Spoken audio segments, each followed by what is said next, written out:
রাসূলুল্লাহ সাল্লাল্লাহু আলাইহি সাল্লাম আমরা সবচেয়ে বেশি ভালোবাসি, ঠিক না? আল্লাহ নবীকে। এরপরে আমরা সবচেয়ে বেশি ভালোবাসি আল্লাহকে, এরপর আল্লাহ রসুলকে, এরপর জিহাদকে আমরা সবচেয়ে বেশি ভালোবাসি। এখন আমরা কারা কারা চাই আল্লাহ এবং তার রসুল আমাদেরকে ভালোবাসুক? এটা কারা কারা চাই? কথাটা বুঝছেন? আমরা আল্লাহকে ভালোবাসি, ঠিক না? আমরা রসুলকে ভালোবাসি, ঠিক তো? আল্লাহ এবং আল্লাহ রসুল আমাদেরকে ভালোবাসুক সবাই চাই। قال رسول الله صلى الله عليه وسلم من سره أن يحبه الله ورسوله فليقرأ في المصحف।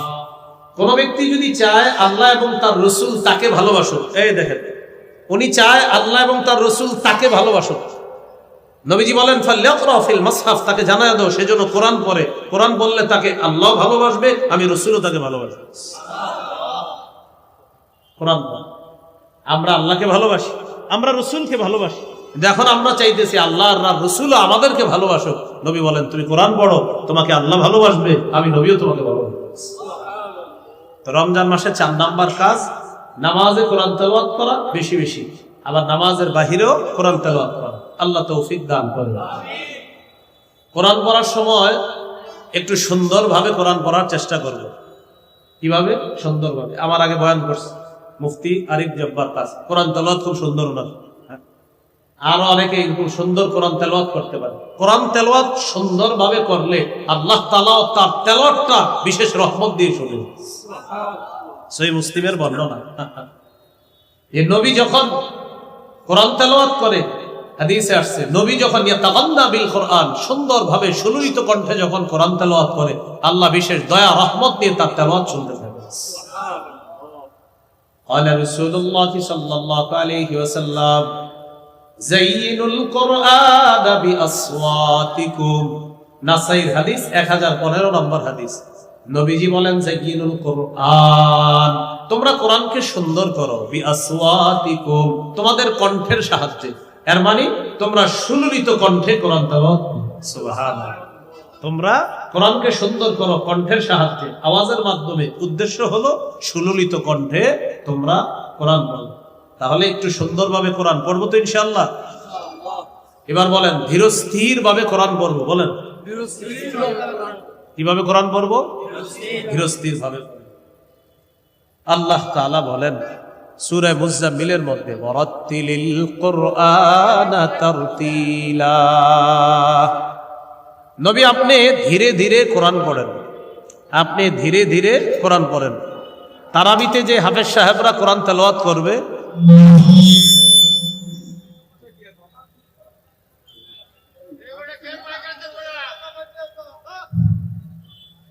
তো আল্লাহ তাআলা বলেন ওয়ারাত্তিলিল কুরআনা তারতিলা, আপনি ধীরে ধীরে কোরআন তেলাওয়াত করেন। আমরা মুসল্লি যারা থাকবো হাফেজ সাহেবদেরকে আমরা উৎসাহ দিব এইভাবে, হুজুর আপনি ধীরস্থির ভাবে পড়েন, সমস্যা নাই, আপনি যত বেশি নামাজে দাঁড়াবেন আমরাও তৈরি আছি ইনশাআল্লাহ। রমজান মাসে যত বেশি নামাজে দাঁড়িয়ে থাকা যায়, হ্যাঁ, আল্লাহ তৌফিক দান করেন।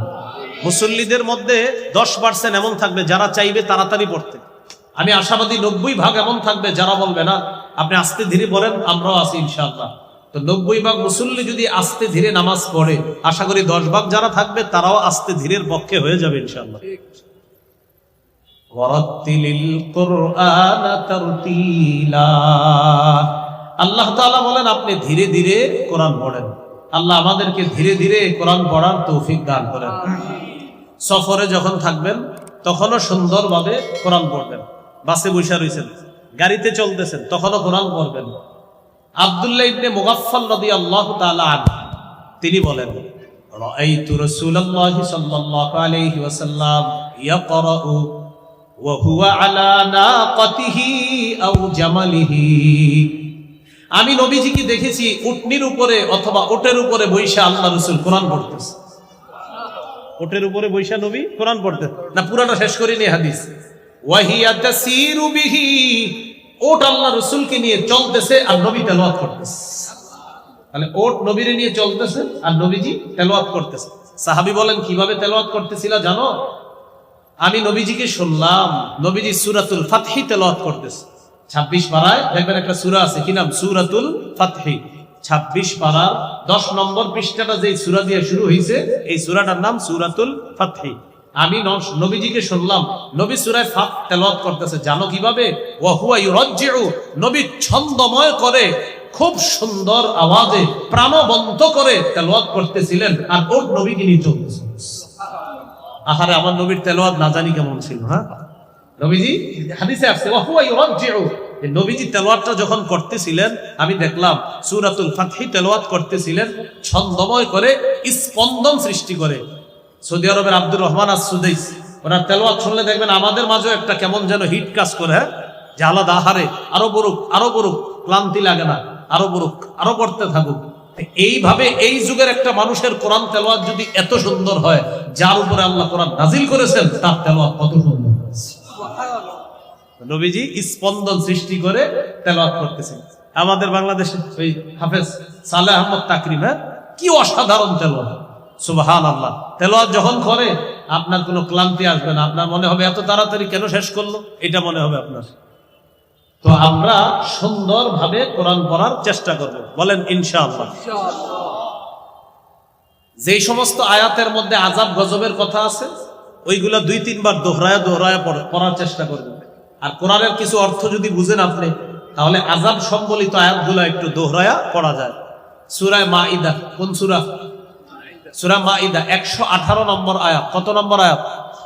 এই আয়াতটা একদিন নবীজি তাহাজ্জুদে পড়তেছিলেন, পুরা রাত শুধু এই আয়াতটা পড়ছে, একটা আয়াত সারা রাত পড়ছে, একটা আয়াত। সূরা মাঈদার 118 নম্বর আয়াত।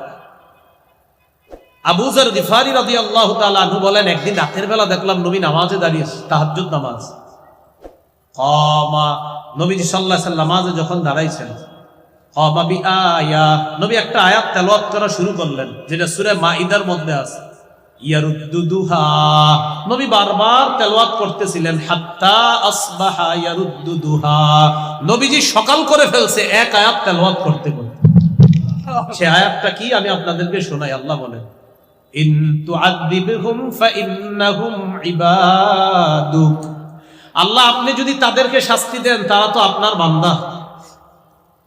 আল্লাহ আপনি যদি তাদেরকে শাস্তি দেন তারা তো আপনারই বান্দা।